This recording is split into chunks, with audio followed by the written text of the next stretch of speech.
This is week 4 of Talkabout Thursday, and it's day 252 of 365 days of action. So first off, let's get a little brew going. Got to boil the kettle anyway. Where we left off last week, I was just starting my imatinib. So to explain a little bit more of what the imatinib is a chemotherapy drug, and what happens, it shrinks the tumour. So obviously hoping that the size comes down.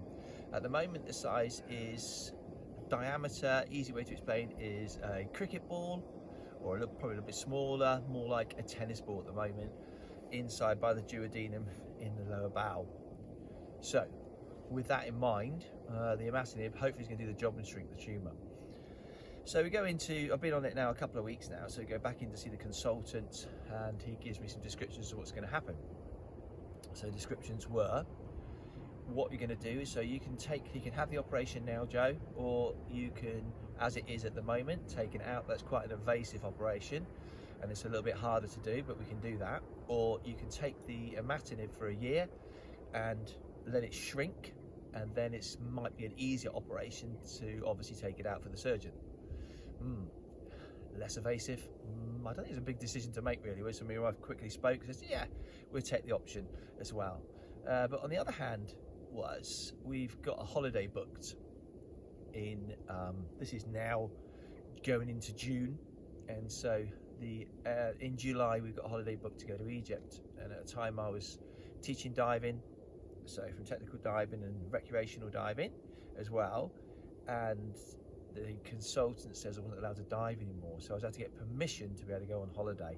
He says, yeah, that's not a problem, you can go on holiday, but we need to have a scan 2 weeks before and have your bloods taken 2 weeks before. It's okay. So right, really basically to the last minute, there we go, in for the scan, waiting for the results.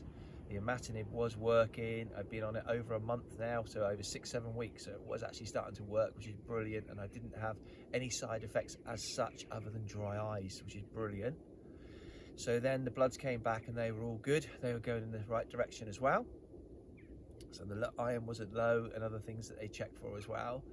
I'm not sure quite what they are, but anyway, we had to wait. We were leaving on the Friday, and we got actually permission to go on Thursday evening. So it was going to cancel it, so I was a little bit worried. Had a fantastic time anyway out in Egypt. You get an opportunity to go, have a go. Really good. Get some diving out there. Ones that love diving, fantastic place. Pound for pound for your money. Always guaranteed to see fish. Had a fantastic time. Obviously I wasn't teaching out there, I was just doing diving for fun with my boys. So I didn't know when I was going to be able to dive again, or deep down whether I was ever going to dive again. So just a little thought for me, that was it. So a little bit scary, but I enjoyed every minute we could. So we went diving most days, it was fantastic. Poor old Juliet was sat on the boat or the hotel, but she didn't mind, she doesn't dive herself. We got back and I had to have another scan. So with these scans, I'm going to talk about the scans in a minute. So I had to know that it's a PET and CT scan all in one.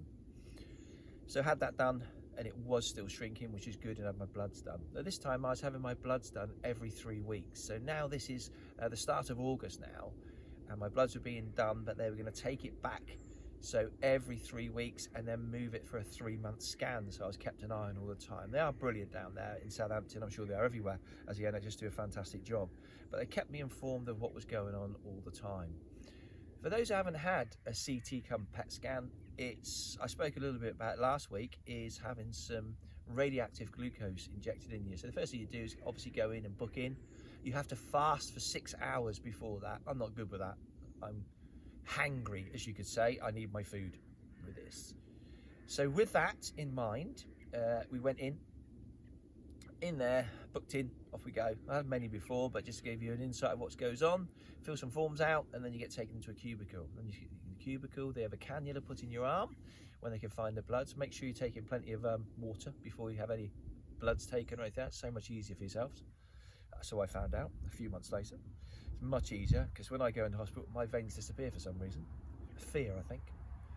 Anyway, had the cannula put in, that was easy, that was going in, and then they bring the radioactive glucose in. So they're not allowed to touch this glucose. It comes in a syringe and it's attached to the cannula and they inject it in. When I first went, it used to come in a beeping metal box and they had to come in like that, not in hazmat suits, but they were keeping away from it. And once you've had that injected into you, it takes a couple of minutes. It feels cold when it goes into you, and then it comes around, you can feel it circling around your body. So when that was done, then they stay away from you for an hour. You have to be left alone for an hour. To let it circulate around the body, and it's hunting for any sugar deposits, hence why you shouldn't eat any sweet bits, because that's what cancer will show up. It will show up to where it is and all those patches, and making sure you haven't done a great deal of exercise before, because they don't like that either, because that shows up as a working muscle. So they're after seeing where the cancer cells are and what they can look at. Once you've done that, then you go in for your x-ray, which is best described for this as a massive polo mint, a big tube. The ones that are a little bit claustrophobic, it's nowhere near as bad as an MRI scan, because you just go in a little bit and then you can actually see the other end. Quite invasive, they're really good. In they go, they don't touch you, they tell you. Unfortunately, I have to have my arms up like this so they can just do the stomach area for me. Not very good with staying still, not to twitch. So you've got to stay still for about 30 minutes, realistically. You think that's not very long, but that really is long, trying to stay in a position. Anyway, that gets done, and then they take that, give you the okay, then out you go. Don't go near anyone. You stay away from everything because you're still radioactive. That's another thing to think about when you have these things done. So away from children, pregnant women, anything like that, and also pets as well. And just keep away from them. It disperses in 24 hours and it's all gone out of your system. So you're all safe to rock and roll again. That's just a little insight. One of the other things that happened as well, for when I went on holiday, the doctor had to give me a letter for all the tablets I had to take, especially the chemo tablets. They're going into a different country, and say that I had to take these relatively, because I'm taking quite a few tablets with me. So that's another thing for people to think about if you're going away anywhere. When we come back in now, so we come back off this scan and then we're waiting for the results, and I was very lucky it started to shrink a little bit more. We're going back in now to the hospital at regular intervals and having checkups and everything else. And I'm still doing my training, I'm still keeping going, I'm still keeping as fit as I can. And the recommendation was keep getting fitter and fitter and fitter. The fitter you are, the better you'll come out at the other end of the operation. So I was definitely going to have an operation without a doubt, even if it had shrunk to a tiny little pea, which it didn't.